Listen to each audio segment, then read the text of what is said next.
आज हम लोग वायुमंडल के बारे में जानते हैं, है ना। वायुमंडल में क्या क्या है, कौन कौन सी परत है, सभी के बारे में एक एक करके हम लोग क्या करते हैं, जानने का प्रयास करते हैं। तो वायुमंडल के बारे में, है ना। तो वायुमंडल है क्या, सबसे पहले ये देखते हैं पृथ्वी का वायुमंडल। पृथ्वी का वायुमंडल यानी एटमॉस्फेयर ऑफ अर्थ। तो किसी भी ग्रह के चारों, कोई ग्रह है उसके चारों ओर जो गैसों का आवरण होता है, गैस का जो परत होता है, उसी को वायुमंडल कहते हैं। कोई भी ग्रह है ना, और कोई भी ग्रह के चारों, जैसे पृथ्वी एक ग्रह है ना, और सबसे अनोखा ग्रह है, तो किसी भी ग्रह के चारों ओर गैसों के आवरण को वायुमंडल कहते हैं, है ना।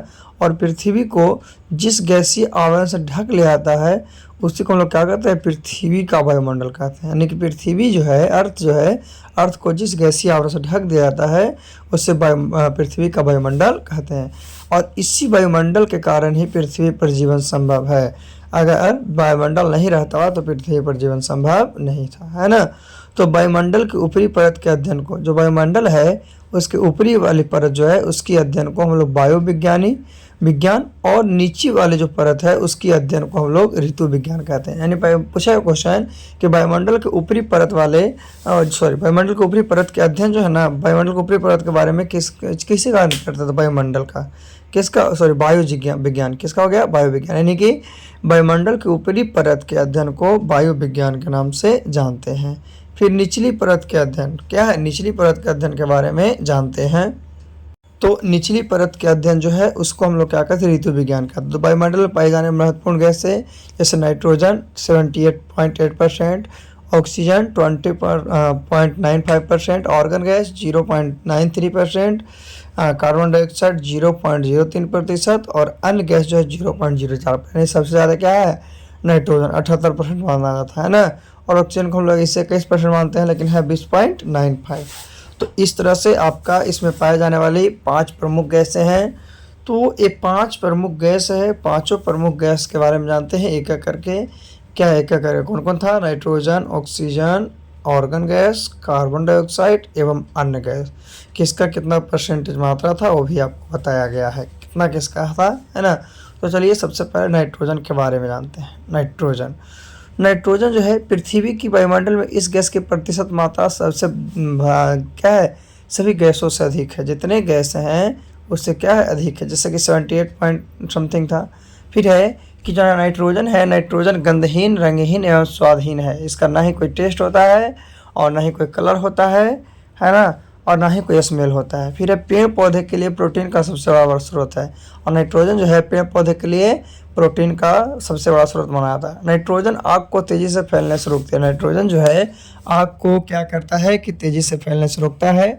और नाइट्रोजन वायुमंडलीय दाब का प्रमुख घटक है। जो नाइट्रोजन है वो वायुमंडलीय दाब का प्रमुख घटक है। फिर ऑक्सीजन की बात करते हैं तो ऑक्सीजन जो है जीवन दायिनी गैस कहलाती है। क्यों, क्योंकि इसको सांस लेने के लिए लोग यूज करते हैं। और ऑक्सीजन आग जलाने में तो सहायक होती है, लेकिन ऑक्सीजन के अभाव में हम ईंधन को नहीं जला सकते हैं। अतः यह क्या है कि ऊर्जा का मुख्य स्रोत है। यानी ऑक्सीजन जो आग जलाने में सहायक होता है, खुद से जलता नहीं है। इसके अभाव में ये भी याद रखिएगा, ऑक्सीजन खुद से नहीं जलेगा, है ना, लेकिन किसी को जलाने में सहायक होता है। तो यह ऊर्जा का क्या है, स्रोत है। तीसरा है ऑर्गन गैस। तो वायुमंडल में तीसरे स्थान पर, किसमें, वायुमंडल में तीसरे स्थान पर सर्वाधिक मात्रा में पाई जाने वाली गैस।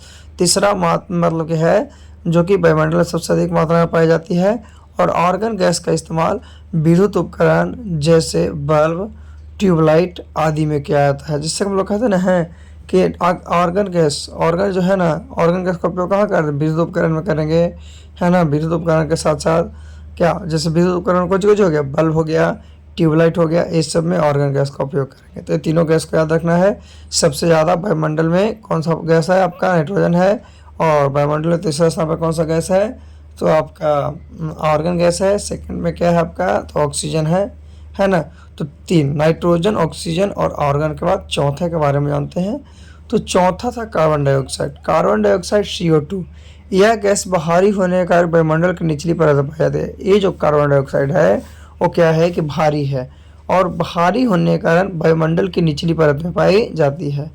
जब पेड़ पौधे की श्वसन क्रिया भी काम आती है, मतलब पेड़ पौधे की श्वसन क्रिया में भी काम आती है, श्वसन क्रिया पेड़ पौधे के लिए, है ना। फिर कार्बन डाइऑक्साइड गैस हरित गृह प्रभाव के लिए सबसे अधिक जिम्मेदार है। किसके लिए, ग्रीन हाउस इफेक्ट है उसके लिए सबसे ज़्यादा आपका CO2 है। फिर हाइड्रोजन गैस, तो वायुमंडल में सबसे हल्की गैस हाइड्रोजन है। वायुमंडल में सबसे हल्का गैस हाइड्रोजन है ना। और हाइड्रोजन गैस जलने पर अत्यधिक ऊर्जा देती है। हाइड्रोजन अगर जलता है तो अधिक ऊर्जा देता है, इसीलिए ना इसको भविष्य का ईंधन कहते हैं। क्या कहते हैं? भविष्य का ईंधन। किसको?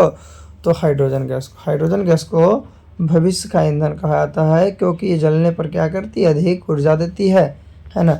चलिए, तो अभी हम लोग सभी के बारे में जान चुके हैं, है ना। कितने? 5। कौन कौन?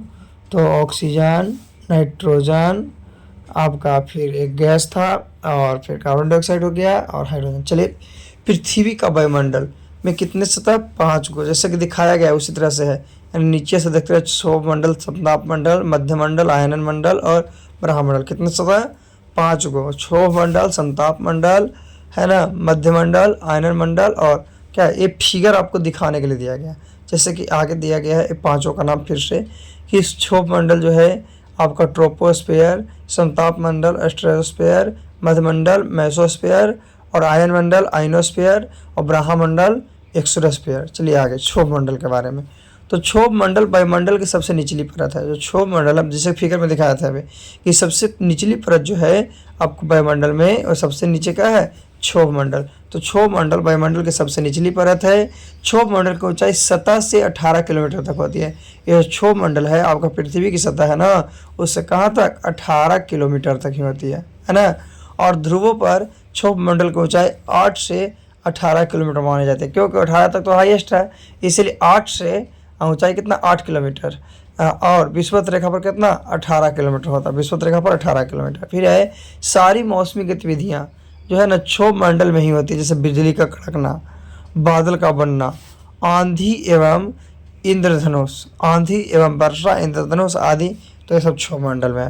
क्षोभ मंडल में प्रति 165 मीटर की ऊंचाई पर 1 डिग्री सेल्सियस तापमान क्या होता है? बढ़ता, मतलब गिरावट होती है। यानी क्षोभ मंडल में हम लोग जाएंगे जैसे ऊंचाई पर, तो 165 मीटर की ऊंचाई जाते हैं, तो उस पर क्या होगा कि 1 डिग्री सेल्सियस क्या हो जाएगा? घट जाएगा। 1 डिग्री सेल्सियस घट जाएगा। चलिए थोड़ा सा और देखते हैं। और क्षोभ मंडल को संवहन मंडल भी कहते हैं। क्षोभ मंडल कौन सा? संवहन मंडल भी कहते हैं, है ना। सबसे निचली सतह है। चलिए आगे हम लोग मंडल के बारे में जानते हैं। अगला है समताप मंडल। तो समताप मंडल तापमान मंडल जो है उस पर तापमान जो है आपका लगभग समान रहता। तापमान क्या? लगभग समान रहता, नॉर्मल रहता है। और ये धरती से 18 से 50 किलोमीटर तक होती है। धरती की से क्या समताप मंडल की धरती से ऊंचाई, जैसे फिगर में दिखाया गया है ना। फिगर में दिखाया गया 18 से 50 किलोमीटर होती है जो समताप मंडल की ऊंचाई होती है। और समताप मंडल में मौसमी घटनाएं नहीं होती है। उसमें तो आपका क्षोभ मंडल में था ना, लेकिन इसमें कोई मौसमी घटना नहीं, जैसे आंधी, बादलों की गरज, बिजली का कड़कना जैसी घटनाएं यहाँ पर नहीं होती है। और तापमान समान रहने व मौसमी गतिविधियों से मुक्त होने के कारण वायुयान समताप मंडल में हो रहा है। जैसे वायुयान है ना, तो उसमें तो कोई टेम्परेचर है, सब में कोई कमी नहीं होगा, है ना। इसीलिए वायुमंडल को समताप मंडल में उड़ाया था। पूछता है कि वायुमंडल को कौन से मंडल में उड़ाते हैं? समताप मंडल में, है ना। ओजोन परत समताप मंडल में ही स्थित है। ओजोन परत जो है कहाँ? समताप मंडल में स्थित है, जो कि सूर्य से आने वाली पराबैंगनी किरणों को क्या करता है? अवशोषित करता है ना। यानी 18 से 50 किलोमीटर है। आगे, ओजोन परत की मोटाई मापने में डॉब्सन इकाई का प्रयोग किया जाता है। ओजोन परत है जिसकी इकाई को मापने के लिए आपका किसका? तो डॉब्सन इकाई का उपयोग किया जाता है। किसका उपयोग किया जाता है? डॉब्सन जो इकाई है उसका प्रयोग किया जाता है। किसका? तो डॉब्सन इकाई का, है ना। चलिए आगे हम लोग जानते हैं। समताप मंडल के बारे में जान चुके हैं, तो थर्ड वाले है ना मध्यमंडल। मध्यमंडल क्या है? तो मध्यमंडल वायुमंडल की तीसरी परत है तथा वायुमंडल के बीच में स्थित है। कहाँ? वायुमंडल के बीच में तीसरी परत है, लेकिन वायुमंडल के बीच में स्थित है। इसका विस्तार 50 से 80, इसका विस्तार क्या है? 50 से 80 किलोमीटर तक है। और अंतरिक्ष से आने तक, अंतरिक्ष जो है वहाँ से आने वाले उल्का पिंड मध्य मंडल पर ही आकर ही जलकर वहाँ से आएगा, अंतरिक्ष से आएगा उल्का पिंड, और मध्य मंडल में आएगा, और मध्य मंडल में आके क्या हो जाएगा? वो जलकर समाप्त हो जाएगा। जलकर क्या हो जाएगा? समाप्त हो जाएगा, है ना। तो ये मध्यमंडल, तो मध्यमंडल का विस्तार कहाँ से कहाँ तक है? 50 से 80 किलोमीटर। कितना? 50 से 80 किलोमीटर। चलिए तो हम लोग अब आगे जानते हैं मध्यमंडल के बाद चौथे के बारे में, है ना। चौथा है आयनन मंडल। आयनन मंडल क्या है? तो आयनन मंडल मध्यमंडल के ऊपर जाएगा 80 किलोमीटर से 400 किलोमीटर के बीच स्थित है। बहुत ज़्यादा है ना, 80 से कितना है 400 किलोमीटर के बीच। और वायुमंडल की यही परत रेडियो तरंगों को प्रवर्तित करती है, यानी कि रेडियो तरंगों का कौन सा आपका वायुमंडल प्रवर्तित करता है? तो आयनन मंडल। कौन? आयन मंडल, है ना। और संचार उपग्रह भी इसी मंडल में स्थापित है। जो कम्युनिकेशन सैटेलाइट होते हैं वो भी किसमें? आयनन मंडल में क्या होते हैं? आपका स्थापित किए जाते हैं, है ना। तो आयनन मंडल, हम आयनन मंडल सीख गए। इसका कितना था?